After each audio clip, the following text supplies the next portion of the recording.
Mesdames et messieurs, bonsoir. Merci de votre fidélité. Bienvenue dans cette édition du journal. L'actualité se dessine ce soir autour de ces grands titres.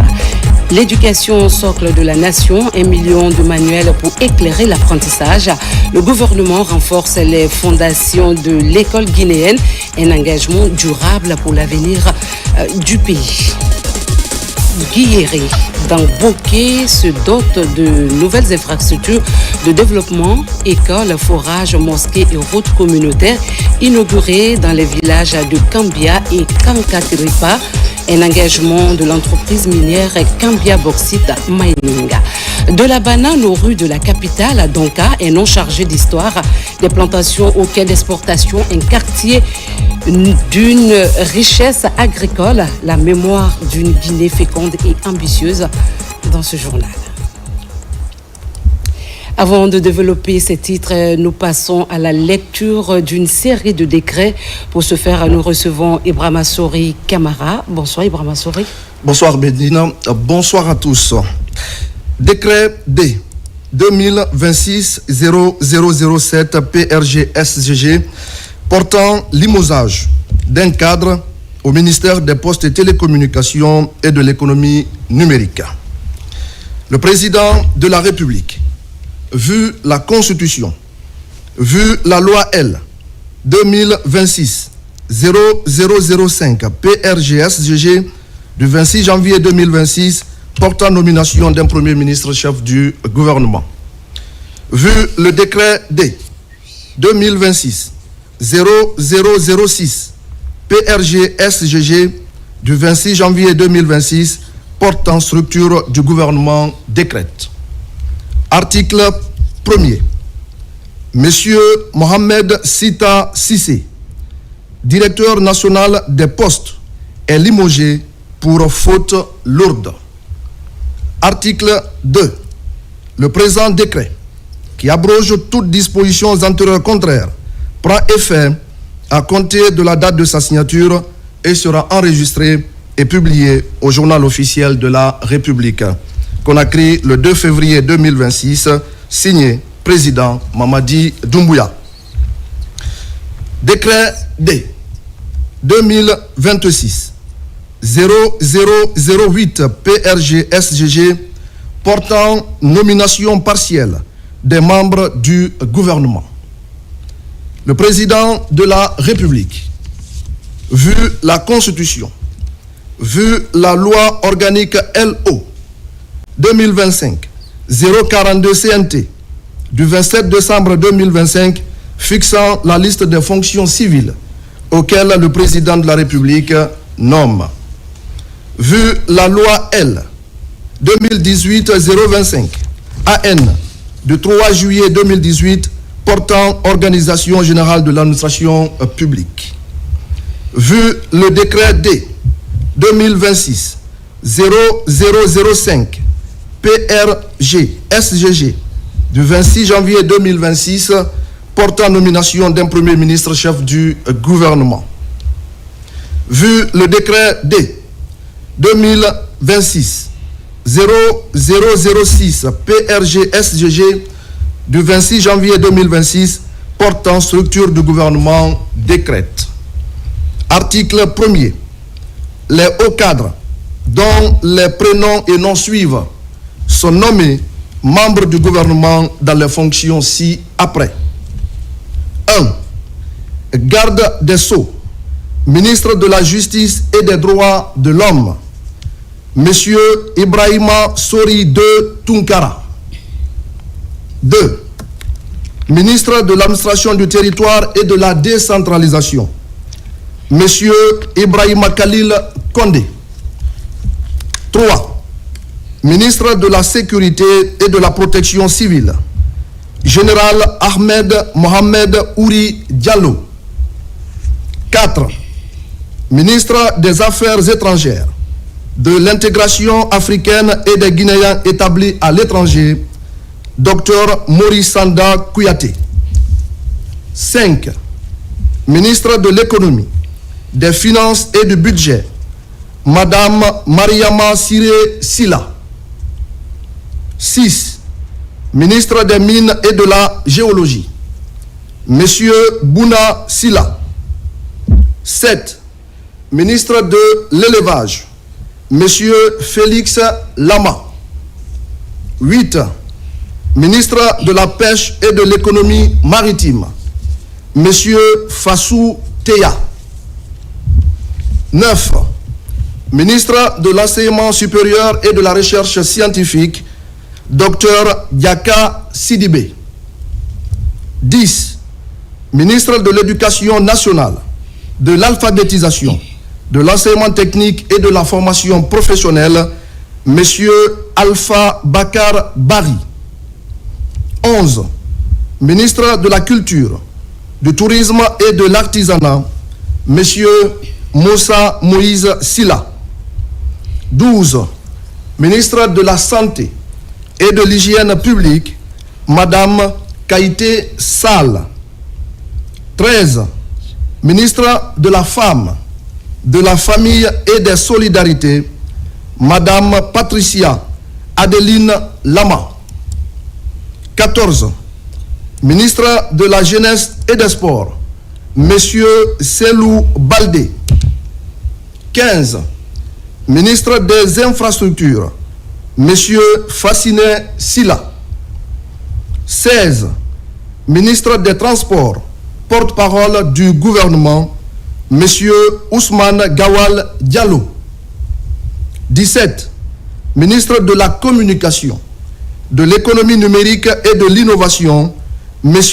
Mourana Souma. 18. Ministre de l'Environnement et du Développement durable, porte-parole adjointe du gouvernement, Madame Diami Diallo. 19. Secrétaire général du gouvernement, avec rang de ministre, M. Tamba Benoît Kamano. 20. Secrétaire général des affaires religieuses avec rang de ministre, El Haj Karamo Diawara. Article 2. Le présent décret, qui abroge toutes dispositions antérieures contraires, prend effet à compter de la date de sa signature et sera enregistré et publié au journal officiel de la République. Conakry, le 2 février 2026, signé Président Mamadi Doumbouya. Merci Ibrahima Sori. Merci beaucoup. Au même moment, je t'informe que le président de la République, Mamadi Doumbouya, a renoué avec la proximité citoyenne au cours d'un parcours à vélo prolongé par une marche dans les principales artères de la commune de Kaloum. Le chef de l'État est allé à la rencontre des populations. Et cette sortie, marquée par une ambiance conviviale, a été ponctuée de vives ovations qui traduisent l'adhésion des citoyens à cet exercice devenu coutumier pour le président Omar Bari. Le président de la République, chef de l'État, son Excellence Mamadi Doumbouya, a marqué la matinée de ce lundi 2 février 2026 par une immersion citoyenne à Kaloum à travers un tour à vélo suivi d'une marche pédestre dans les principales artères de la commune. Bien plus qu'une simple activité sportive, cette initiative du chef de l'État à forte portée symbolique illustre l'engagement constant du président Mamadi Doumbouya en faveur de la promotion d'un mode de vie sain, tout en affirmant sa volonté de rester très proche des réalités quotidiennes des populations. À travers ce geste, le président de la République met en avant des valeurs essentielles telles que la santé publique, la proximité avec les citoyens et la cohésion sociale. L'ambition conviviale et populaire qui a accompagné cette sortie, rythmée par les ovations et marque d'enthousiasme des citoyens, témoigne de l'adhésion des populations à cet exercice devenu familier pour le chef de l'État. Une dynamique qui renforce davantage le lien de confiance et de proximité avec le président de la République, son Excellence Mamadi Doumbouya et le peuple souverain de Guinée. De retour au palais présidentiel, le Premier ministre chef du gouvernement Amadou Ouriba est venu saluer le chef de l'État. Le président de la République a pris le temps d'échanger longuement avec son Premier ministre. Et puis faire le point sur le partenariat et projeter les actions à venir. L'ambassadeur et chef de délégation de l'Union européenne en République de Guinée a convié les professionnels des médias et un déjeuner de presse à sa résidence. Au cœur des échanges, les axes de coopération bilatérale et les programmes de développement mis en œuvre en collaboration avec le gouvernement guinéen, ainsi que les perspectives à moyen et long terme. Compte rendu, Pascaline Yomalo, Marie-Angélique Bangora. Devant un parterre de journalistes, le chef de la délégation de l'Union européenne donne les grandes lignes axées sur les projets et aides concrétisés au niveau de la Guinée. Des investissements liés aux infrastructures, à l'environnement, à la santé et à la formation professionnelle.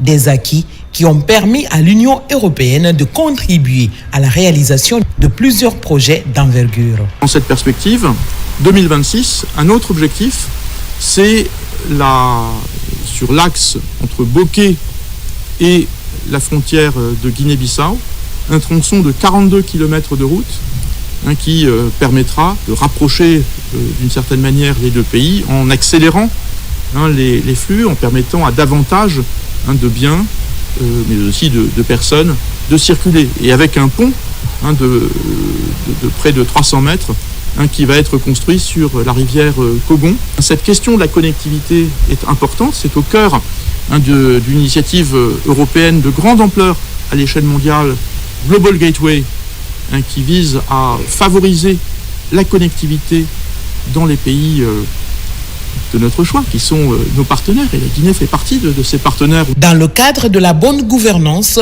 l'Union européenne met des bouchées doubles pour renforcer sa coopération à travers l'aide au développement et l'accompagnement pour le retour à l'ordre constitutionnel. Il reste important que la Guinée revienne pleinement à l'ordre constitutionnel, avec ces premières étapes qui ont été accomplies. Je suis arrivé le 1er septembre et j'ai vu le mouvement s'amorcer donc très rapidement, 3 semaines plus tard avec le référendum et 3 mois plus tard avec la tenue de l'élection présidentielle. Une fois ces étapes franchies, il reste donc encore notamment des élections législatives et des élections locales. L'attente de l'Union européenne porte sur l'inclusivité des élections à venir, pour qu'il s'agisse cette fois d'élections vraiment ouvertes.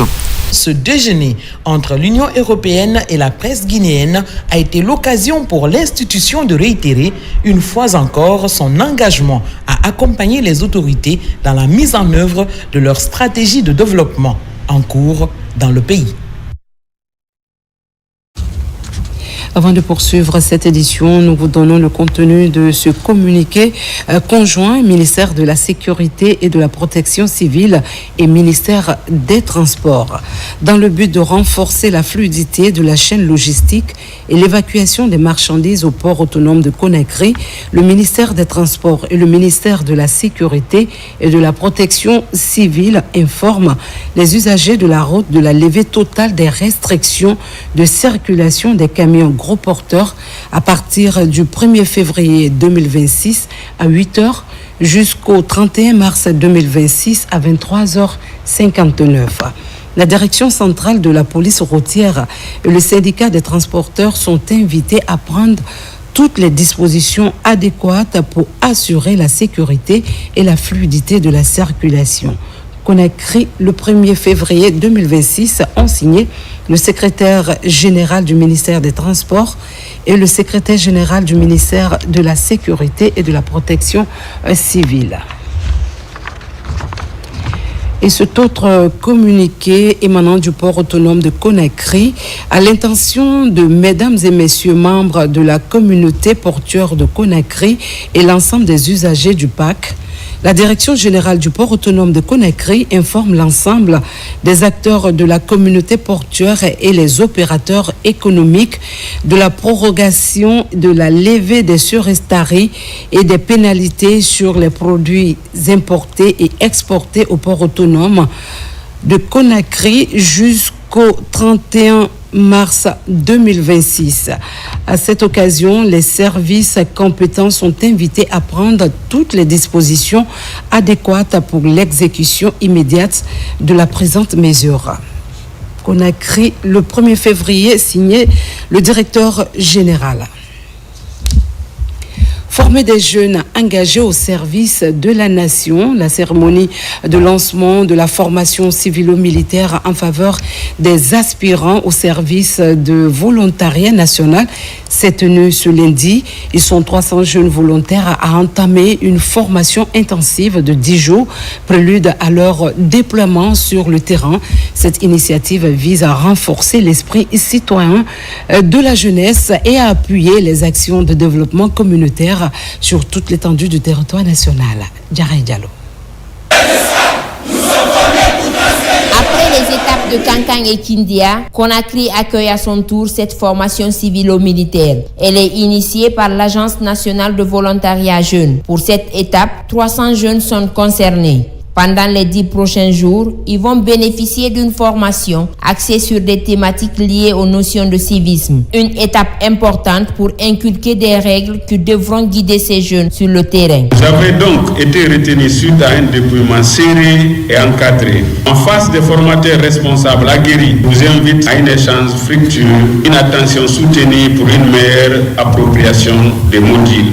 Votre rôle sera d'appuyer une structure locale qui est en manque de ressources humaines. Cette initiative s'inscrit dans la volonté des autorités à promouvoir le volontariat comme un levier solide pour la participation des jeunes au développement national. Une fois sur le terrain, ces volontaires devraient intervenir dans plusieurs domaines, notamment la sensibilisation citoyenne, l'appui aux communautés, la protection de l'environnement. En accueillant aujourd'hui les 300 volontaires, l'ASCAD reste fidèle à sa mission fondamentale. Former des jeunes utiles, responsables, disciplinés et pleinement conscients de leur rôle au sein de la République. Ici, vous n'êtes pas de simples apprenants. Vous êtes des acteurs appelés à porter les valeurs du civisme et du service à la communauté. Dans les mois à venir, vous interviendrez au cœur des communautés. Là où les besoins sont grands, vous serez présents. Là où l'espoir doit être ravivé, vous serez des visages de confiance. Cette remise à niveau est une opportunité pour les bénéficiaires d'acquérir des compétences, de renforcer leur employabilité et de contribuer activement à la construction du pays. À travers cette formation, ces 300 jeunes volontaires nationaux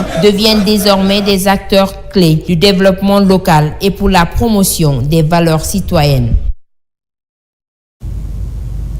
Limiter les risques liés à la résistance aux médicaments est désormais une priorité de santé publique. C'est dans ce cadre que l'Institut national de santé publique a organisé une session de formation consacrée à la résistance antimicrobienne selon l'approche Une seule santé. La formation a réuni 60 acteurs des secteurs de la santé, de l'environnement et de l'élevage avec pour objectif de renforcer les capacités des agents de laboratoire face à ce phénomène. Tcherno Maroufba, Mohamed Mpati Kamara. La résistance antimicrobienne représente aujourd'hui l'une des menaces les plus pressantes pour la santé publique. Elle compromet souvent l'efficacité des traitements. Elle prolonge aussi les hospitalisations et augmente la mortalité. Face à cette réalité, 60 acteurs des laboratoires de santé animale, végétale, environnementale et humaine renforcent leurs compétences pratiques afin qu'elles soient davantage outillées pour lutter efficacement contre ce fléau. Ça concerne tous les secteurs. Dans le domaine du One Health, c'est l'environnement, c'est la santé animale, c'est la santé humaine, qui tous réunis veulent lutter contre la résistance antibactérienne. Parce qu'on a dit que d'ici 2050, si rien n'est fait, qu'on sera à 10 millions de décès. Donc c'est quelque chose qui est très important et malheureusement ça passe inaperçu et c'est une menace mondiale. Nous assistons beaucoup d'inventions de ravageurs non identifiés. J'ai trouvé la solution dans ce laboratoire. Au cours de cette session, plusieurs sujets essentiels ont été abordés, notamment les méthodes d'isolement, l'identification des espèces de bactériennes ainsi que le test de sensibilité des germes aux antibiotiques. Des thèmes qui devraient aider à renforcer les méthodes d'intervention. Connaissances vont vous servir à vous d'abord dans votre milieu de travail, mais aussi vous allez être les porte-parole de cette lutte contre la rame dans votre milieu, d'abord pour sensibiliser les prescripteurs, mais aussi pour transmettre les connaissances que vous avez eues ici aux autres qui n'ont pas eu la chance d'être là. Cette initiative de l'Institut national de santé publique vient désormais consolider les capacités opérationnelles dans la surveillance de la résistance antimicrobienne en Guinée. Dans une volonté d'améliorer les conditions d'apprentissage, le gouvernement guinéen met à la disposition des écoles plus d'1 million de manuels scolaires, des ouvrages de français, de mathématiques et de sciences destinés aux élèves de tout le pays afin de renforcer l'enseignement des matières de base. La réception technique de ces manuels a eu lieu en présence des responsables et cadres du secteur éducatif. Compte rendu, Abdul Aziz Baldé. Aussitôt attendu, aussitôt arrivé. Les nouveaux manuels accompagnés de nouveaux programmes sont accueillis par les cadres de l'éducation. Le français, mathématiques et sciences et technologies sont conçus par les cadres de l'UNIRAP. Pour cette première phase, c'est le CP1 et 2 qui sont les principales cibles. Dans la dynamique de repositionnement de l'éducation nationale, l'amélioration des programmes d'enseignement est indispensable de la base au sommet. Ces manuels sont conformes au programme à 100%. Une fois que l'enseignant a ces manuels, il pourra dérouler son cours correctement en classe. C'est là l'intérêt de cette innovation-là. Et là, nous sommes au CP1, CP2. Nous allons poursuivre pour les classes de CE et pour les classes de CM, pour que tout l'élémentaire soit fourni à un nouveau programme et un nouveau manuel. C'est ça la vision du ministère et nous travaillons dans ce sens. 1 607 000 manuels conçus seront distribués gratuitement aux élèves du pays. Une véritable bouffée d'oxygène où les manuels et le numérique sont au cœur de l'apprentissage. Ces livres sont conformes au programme avec des contenus pédagogiques modernes. La première fois que les nouveaux programmes sont accompagnés par de nouveaux manuels qui vont dans l'intérêt strict des élèves guinéens pour faciliter la qualité des apprentissages et des enseignements. On suppose que les enfants qui sont appelés à participer au développement de l'économie nationale doivent nécessairement avoir une formation de base. Les manuels, il faut le préciser, appartiennent à l'école. Après usage, ils doivent retourner à l'école pour continuer à servir. Le rôle régalien de la Direction générale du contrôle des marchés publics, qui est celui de vérifier la conformité et la transparence des procédures de passation des marchés publics. Je crois que le marché pour lequel nous sommes là a été passé dans les règles de l'art. Dans les prochains jours, ces camions sur place transporteront ces manuels pour les élèves de l'intérieur du pays. Une valeur ajoutée immense pour le système éducatif guinéen. Apprendre dans de meilleures conditions devient désormais une réalité pour les enfants de Oulo, dans la commune rurale de Konkouré, préfecture de Mamon, grâce à la rénovation et à la reconstruction de leur école primaire. Les élèves disposent aujourd'hui d'une infrastructure moderne et fonctionnelle. Cette initiative est portée par la Fondation Orange Guinée et la coopération atlantique Guinée 43 pour un investissement de plus de 500 millions de francs guinéens. Les détails avec Falilou Diallo. C'est le grand jour pour les élèves de l'école primaire de Holo sous préfecture de Konkouré.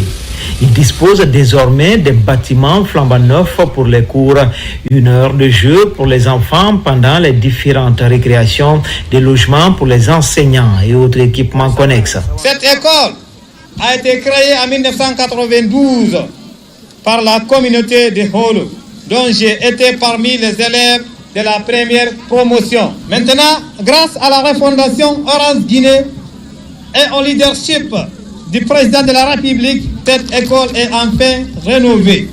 À travers cet appui, vous offrez à nos enfants un cadre scolaire digne de sécurité et de motivation. Mes remerciements vont à l'égard de nos partenaires techniques et financiers, à l'occurrence Orange Guinée, pour la rénovation de ces 3 salles de classe, le logement, l'équipement et les aides d'enfants. C'est une action de la Fondation Orange Guinée, la coopération atlantique Guinée 44. L'idée d'offrir un meilleur cadre d'enseignement-apprentissage aux élèves de ce district est un endroit idéal pour les enseignants de cette concession scolaire. Grâce à l'engagement de l'entreprise Anselec, à la mobilisation de la communauté et au soutien indéfectible de la Fondation Orange Guinée, nous avons pu transformer cette vision en réalité. Nous avons réhabilité le bâtiment de 3 salles de classe. Chaque salle est maintenant équipée de tables-bancs adaptés et de bureaux pour les enseignants. Aujourd'hui, j'ai envie de dire, étudier, oui, mais pour étudier, il faut que l'environnement soit propice. Et la Fondation vient avec une réponse concrète. Agir pour qu'étudier soit une réalité, une opportunité pour préparer le demain, notre demain, celui de notre avenir, celui de nos enfants. À travers cette action, les initiateurs de ce projet comptent participer à la qualification du système éducatif guinéen. Il s'agit d'offrir les mêmes chances aux enfants de l'arrière-pays que ceux des centres urbains. Dans le district de Guilleré, préfecture de Boké, plusieurs infrastructures de développement ont été inaugurées. Il s'agit d'une école élémentaire, d'un forage, d'une mosquée et d'une route communautaire réalisée dans les villages de Kambia et Kankaripa. Ces réalisations s'inscrivent dans le cadre de l'accompagnement de l'entreprise minière Kambia Bauxite Mining en faveur du développement socio-économique local. Tcherno Younousa Tawel Kamara, reportage. À 8 km de la commune urbaine de Boké, les villages de Kankaripa et Kambia dans le district de Guiléré. Des localités souvent impactées par les activités de la société minière Kambia Bauxite Mining qui opère dans la zone. Dans le cadre de sa responsabilité sociétale d'entreprise et de la promotion du respect du contenu local, la société KBM a jugé nécessaire de réaliser ces différentes infrastructures de développement dans ces 2 villages. Il s'agit d'une école communautaire entièrement équipée d'une mosquée et d'un forage doté d'une pompe solaire d'une capacité de 3000 litres. Toutes ces infrastructures, c'est pour le développement de la communauté, des populations impactées par notre projet, et ça rentre dans notre obligation sociétale. En une année, n'est-ce pas, d'activité, je dirais que c'est le prix aussi de l'accalmie, n'est-ce pas, des communautés. Ils n'ont pas pu barricader pendant une année d'activité, d'ensemble des activités, jusqu'à date, ce qui a permis, n'est-ce pas, aux choses à la société, n'est-ce pas, de générer, n'est-ce pas, des recettes qui ont été réinvesties pour eux, pour la route, pour la mosquée, pour l'école et pour le forage. À ces infrastructures s'ajoute également la réhabilitation d'une route communautaire de 6 km. Une piste rurale qui pourrait désenclaver plusieurs villages de la contrée et faciliter l'écoulement des produits locaux vers les grands marchés. Le développement durable ne saurait se limiter à l'exploitation des ressources naturelles. Il doit impérativement s'accompagner d'investissements sociaux capables d'améliorer les conditions de vie des populations, de renforcer les infrastructures de base et de créer des opportunités économiques au profit des communautés. Ces différentes infrastructures communautaires réalisées par l'entreprise Kambia Bauxite Mining KBM constituent une réponse aux besoins exprimés par les communautés et pourraient contribuer efficacement au développement socio-économique du district de Guiléré dans la commune urbaine. La Guinée est appelée à repenser ses priorités environnementales pour anticiper les défis liés au changement climatique, à la préservation des écosystèmes et à la gestion durable des ressources. Le ministère de l'Environnement et du Développement durable a engagé un processus d'identification de projets structurants. C'est dans cette dynamique et en partenariat avec l'Union internationale pour la conservation de la nature qu'un atelier national a été organisé, réunissant experts, techniciens et acteurs du secteur environnemental avec pour objectif de définir des actions prioritaires adaptées aux réalités du pays. Nabi Kamara. À l'échelle continentale et régionale, la Guinée occupe une place écologique singulière et stratégique à cause de ses ressources naturelles. Des ressources qui, malheureusement, sont confrontées à des pressions croissantes liées à l'exploitation forestière, minière et aux effets des changements climatiques. Face à ces défis, le département de l'environnement et du développement durable, en collaboration avec l'UICN, vient de tenir un atelier d'identification d'une banque de projets prioritaires pour la conservation et la gestion de ces ressources naturelles dans notre pays. Dans le cadre de cet atelier, l'UICN se positionne comme un partenaire stratégique du gouvernement guinéen en appui au dialogue intersectoriel et à la structuration de priorités nationales cohérentes, bancables et alignées sur les mécanismes de financement internationaux, notamment le Fonds pour l'environnement mondial, au service des ambitions de développement durable de la République de Guinée. La tenue du présent atelier national rassure les autorités du département en charge de l'environnement et du développement durable quant à la recherche de véritables solutions. L'atelier qui nous réunit aujourd'hui constitue une étape structurante pour traduire les priorités nationales en portefeuille de projets concrets et bancables. Renforcer l'alignement des interventions sectorielles autour d'une vision commune de développement durable et préparer efficacement le positionnement stratégique de la Guinée dans le cadre des prochains cycles du Fonds mondial pour l'environnement. Cet exercice est également étroitement articulé avec les orientations du programme Simandou 2040. La conservation de la nature et la gestion rationnelle des ressources naturelles est un impératif pour un pays qui aspire au développement durable. Comme annoncé au sommaire, bien avant d'être un quartier emblématique de Conakry, Donka était un nom qui voyageait au-delà des frontières. Hérité de la marque de bananes Donka, ce nom renvoie à une époque où les bananes produites dans les plantations de Kindia, du Breka et Fourekaria étaient exportées pour leur qualité exceptionnelle. Aujourd'hui encore, Donka rappelle la place centrale de la culture bananière dans l'histoire, l'économie et l'identité de la Guinée. C'est le grand format de ce soir réalisé par Noumousso Diakité. La culture du bananier est une activité pratiquée en Guinée depuis la période coloniale. Les préfectures de Kindia, du Breka et de Fourekaria s'étaient illustrées dans la promotion de cette culture d'exportation, d'où la naissance du concept triangle bananier. Les fruits de banane cultivés en Guinée étaient très appréciés sur le marché étranger pour leur qualité et leur saveur et ils étaient exportés sous la marque Donka. Cette marque d'exportation de régime de banane émanait de deux grandes plantations. L'une se trouvait à Donya, dans Dubreka, et il y avait la plantation de Kalia. À Fourekaria, leurs propriétaires d'origine française ont décidé de s'associer pour créer une même marque. Ils ont préféré prendre les initiales des localités où se trouvait leur plantation. Ils ont pris le don de Donya et le cas de Kalia. C'est ce qui fait le Donka actuel. Donc Donka, ce n'est pas un mot français, ce n'est pas un mot soussou, ce n'est pas un mot baga. C'est qui est du premier planteur de Donya.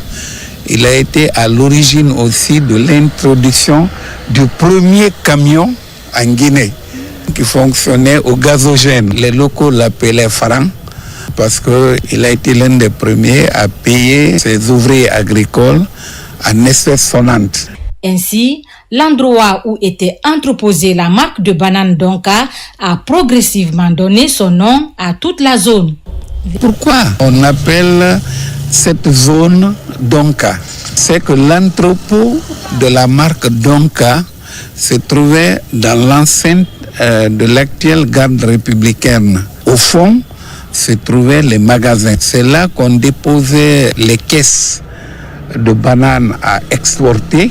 Pour guider les bagagistes, on leur disait d'aller déposer la marque Donka au début dans le quartier de l'Andrea, parce que ça faisait partie de la localité de l'Andrea. Après, on dit non, allez déposer à Donka, tout simplement. Donc, la marque a donné son nom à toute la localité des deux côtés de la rue. à la fois là où se trouvait l'entrepôt, c'est-à-dire dans l'enceinte de l'actuelle garde républicaine, mais aussi là où se trouve cet hôpital, même le lycée qui a été créé plus tard. C'est un nom qui nous rappelle de beaux souvenirs du point de vue de l'essor de la Guinée en termes de production bananière. C'est pourquoi moi-même je tiens à ce qu'on préserve quelques pieds de bananiers ici. Et chaque fois qu'on fait les assainissements, je dis non, ne les coupez pas, ça rappelle l'origine du lieu. Grâce au système de troc, les plantations familiales appartenant aux autochtones s'étaient aussi développées. Les domaines étaient acquis par voie de négociation avec les chefs coutumiers. Et dans ces zones-là, certains chefs coutumiers, quand ils s'adressaient à des familles, les familles disaient oui, nous cédons une partie, mais faites-nous aussi une plantation à côté. Ce qui fait que certaines plantations familiales étaient même destinées à l'exportation. Mais le plus souvent, pour éviter la mévente, les planteurs locaux s'inséraient dans les commandes des planteurs métropolitains. Et ils avaient même des avions pour traiter les plantations. En période de coupe de bananes, si vous veniez dans la zone Kindia, Forécaria et Dubreka, de la rue, vous sentiez le parfum de la banane. Cet exploit historique de la marque de banane Donka est une source de motivation pour relancer la culture des produits agricoles d'exportation. Il n'est jamais trop tard de bien faire. Ce qui est sûr, c'est que cette zone-là est très, très favorable à la réussite du bananier. Je crois que dans l'agro-industrie, non seulement pour la consommation locale, mais aussi pour l'exportation en nature et sous forme traitée industriellement, on peut faire une relance en commençant par peut-être des projets de plantation familiale, comme on l'a fait pour le palmier à huile, ce qui a donné naissance à la Sogipa à Yomo, dans la zone de Djeki. Le label guinéen Donka est une fierté et un symbole de la mémoire collective qui rappelle le potentiel agricole de la Guinée sous la période coloniale. Et il existe encore des vestiges de ces deux grandes plantations de Donya et de Kaléa. Direction Kissidougou, où l'année 2026 démarre sous les signes de la planification et de la concertation. Les autorités communales ont ouvert la première session ordinaire consacrée à l'examen des prévisions de fonctionnement de la commune. Cette rencontre a réuni élus locaux, responsables administratifs et partenaires techniques avec pour objectif de définir les priorités et d'assurer une gestion coordonnée des actions communales pour l'année en cours. Mariama Diallo.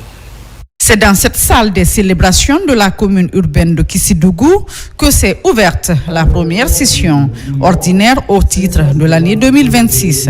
Une rencontre qui réunit autorités préfectorales et communales ainsi que les conseillers et la société civile.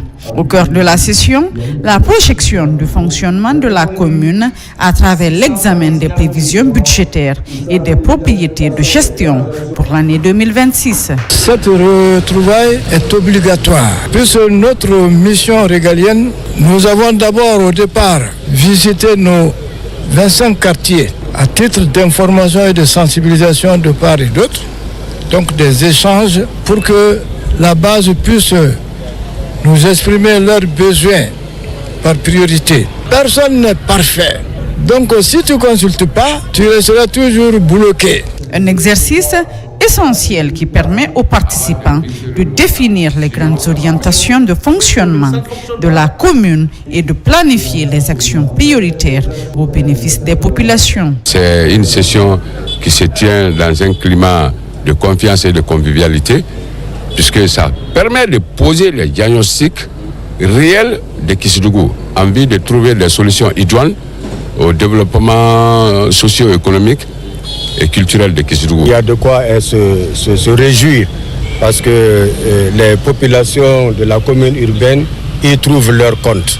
Donc c'est une occasion pour eux de faire des études, de faire des analyses et évaluer aussi les activités qui ont été passées, se projeter aussi dans le futur. À travers le lancement de cette première session ordinaire, la commune urbaine de Kissidougou compte anticiper les besoins et améliorer l'efficacité de l'action communale pour l'année 2026.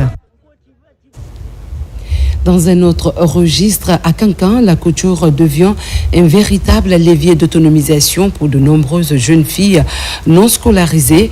Ce soir, focus sur un parcours hors du commun, celui de Awa Kondé, une femme à mobilité réduite. Aujourd'hui couturière inspirante et résolument engagée dans la lutte contre la mendicité. Formée au centre Mbengue Couture, elle transforme son savoir-faire en message d'espoir, de dignité et de résilience. Portrait à découvrir avec Djamokaba. La promotion de la main-d'œuvre locale est une chronique passionnante de ce centre spécialisé en couture. Ici, l'envie d'entreprendre attire de plus en plus de jeunes filles sans métier. La durée de l'apprentissage, 1 année, pour contribuer au développement personnel et à l'essor de l'économie régionale. À la Maison des Jeunes de Kankan, c'est le grand jour pour dévoiler 102 nouveaux visages prêts à servir la communauté. Au cœur de ce marathon de l'excellence, une jeune dame à mobilité réduite, engagée à créer ses propres affaires et à montrer son originalité.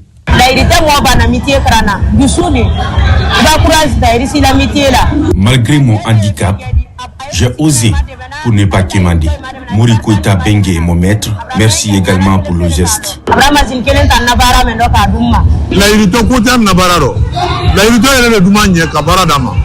Dans notre atelier, les personnes à mobilité réduite sont les bienvenues. Lorsqu'elles apprennent, ça va intensifier la lutte contre la mendicité. Par ce défilé des modes, elles sont célébrées pour attirer d'autres jeunes filles sans métier à se lancer dans ce grand bain. Des créations de haute couture livrées dans ce sens, un véritable voyage dans le monde du mannequinat. Quelqu'un a bien travaillé et les élèves aussi ont mérité. Puisque quand vous mettez les élèves en épreuve, si le travail est bien fait, donc il faut les récompenser avec un diplôme. Quand je suis venu là, moi-même, je suis vraiment content. Bengue Couture est une référence à Kankan, mais aussi dans la sous-région. Donc nous avons scellé entre nous des liens de partenariat du Burkina, du Mali, de la Côte d'Ivoire, du Sénégal, de la Guinée, etc. C'est pour que la mode africaine puisse avoir une dimension internationale. Derrière cette réussite collective, Bengue Couture pour un capital humain compétitif. En restant mobilisé pour la cause de cette couche vulnérable, Morikoita ne veut laisser aucune fille sur le bord de la route. Des main-d'œuvre locales qualifiées. Voilà sa motivation pour favoriser le développement socio-économique du pays. Dans le même esprit, renforcer l'indépendance financière des femmes par la formation et l'entrepreneuriat. C'est autour de cette ambition qu'une rencontre d'échange s'est tenue dans la commune de Matoto, organisée par le Centre de formation et de perfectionnement Création Madame Tafamé.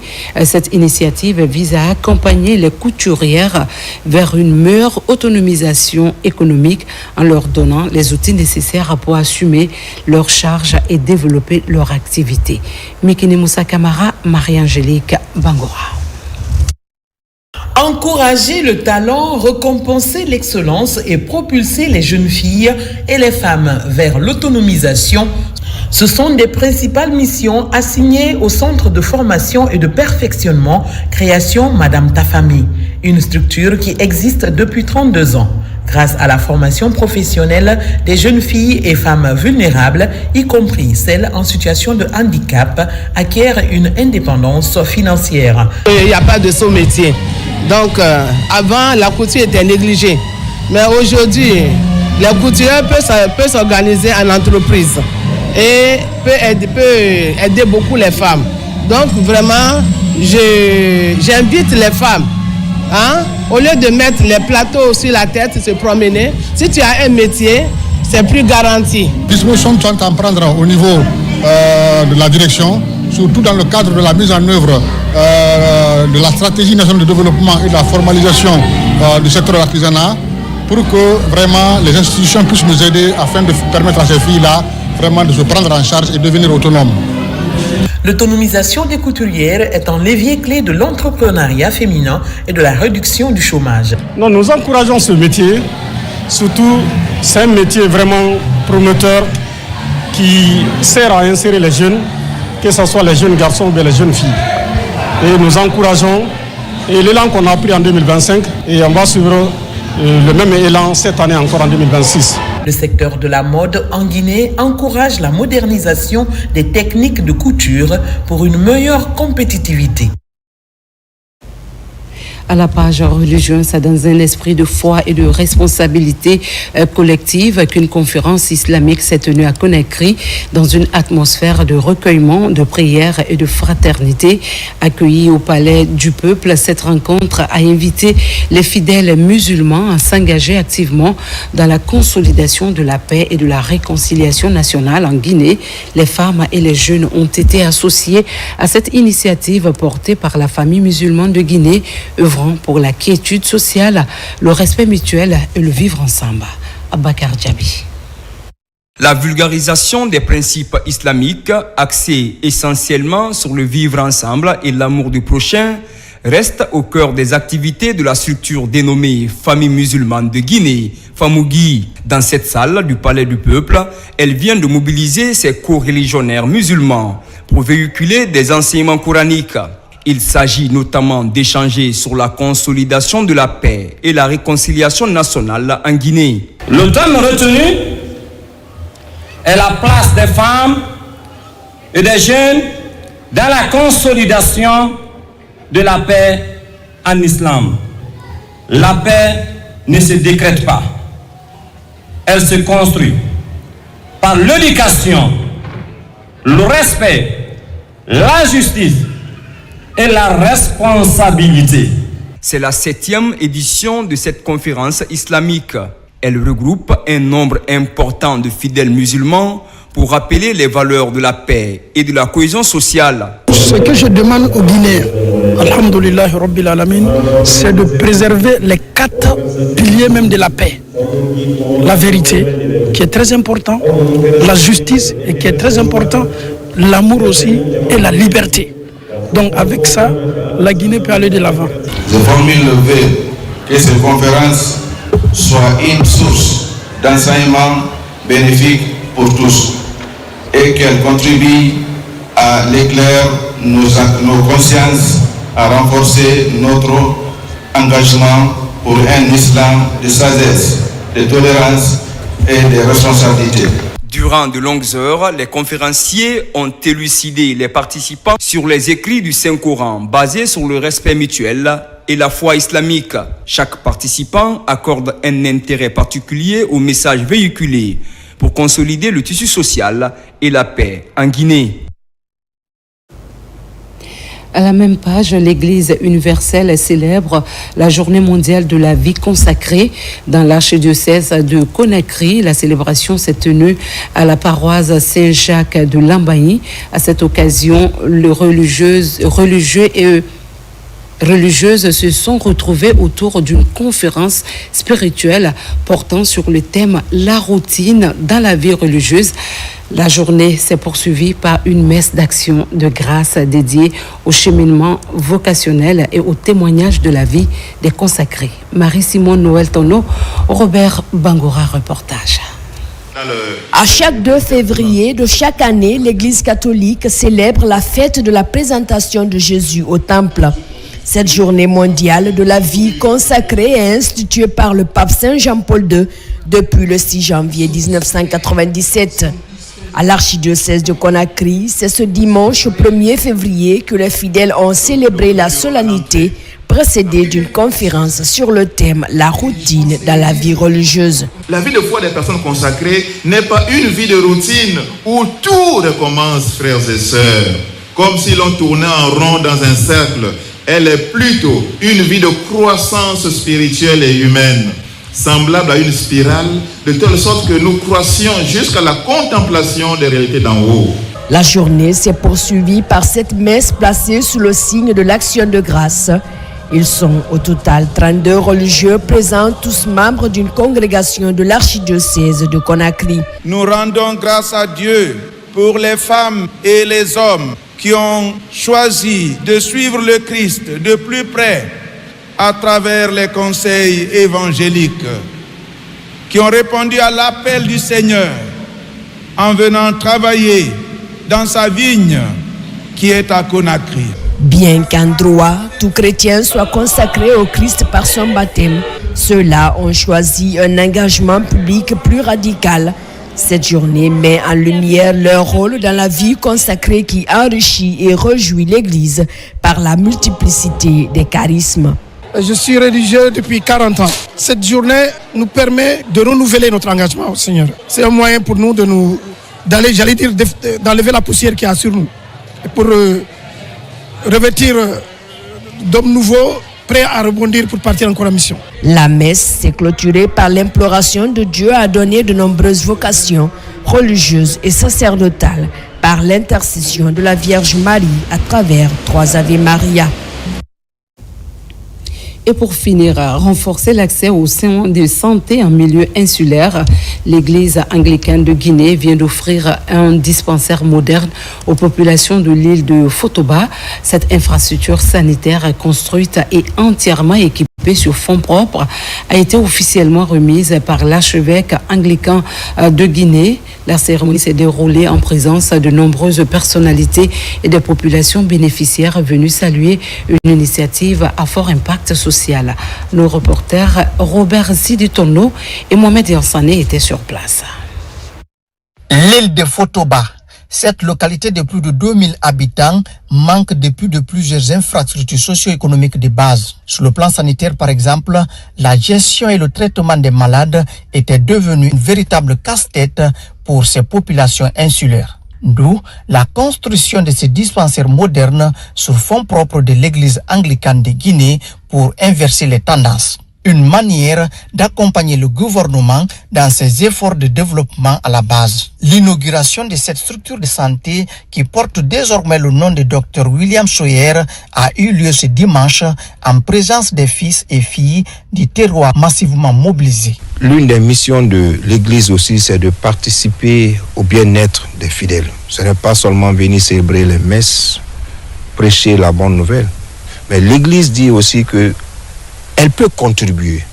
Et en contribuant, nous avons mis une infrastructure au compte de ces médecins que le gouvernement a envoyés. Nous allons travailler en collaboration pour qu'ils aient au moins un endroit, un bâtiment où ils pourront recevoir les gens. Le centre de santé de Fotoba compte un laboratoire, 11 lits, une salle de mise en observation, une pharmacie, une salle d'accueil, une salle pour le médecin-chef, 2 salles polyvalentes, 2 toilettes.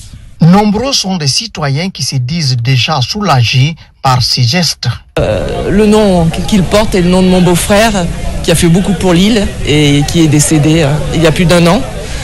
Et ça me touche beaucoup. On va compléter en fonction des besoins. Donc, si Dieu nous donne aujourd'hui qu'on a au moins un centre sanitaire qui est à proximité, vraiment ça pourra beaucoup aider nos populations pour ne plus brader la main pour aller à Conakry pour se faire soigner. C'est suite au culte de ce dimanche 1er février en la paroisse Saint-Jean divin de Fotoba que Monseigneur Jacques Boston a procédé à la remise officielle de cette infrastructure de santé aux populations de Fotoba. L'archevêque anglican de Guinée a dans ses enseignements bibliques appelé les populations de Fotoba à la promotion de la paix. La cérémonie de remise du dispensaire de Fotoba a été marquée par des prières et recueillements sur les tombes de certains pionniers de l'église anglicane de Guinée dans la localité, à l'image de Jacob Benjamin et Madi Marceline Morgan.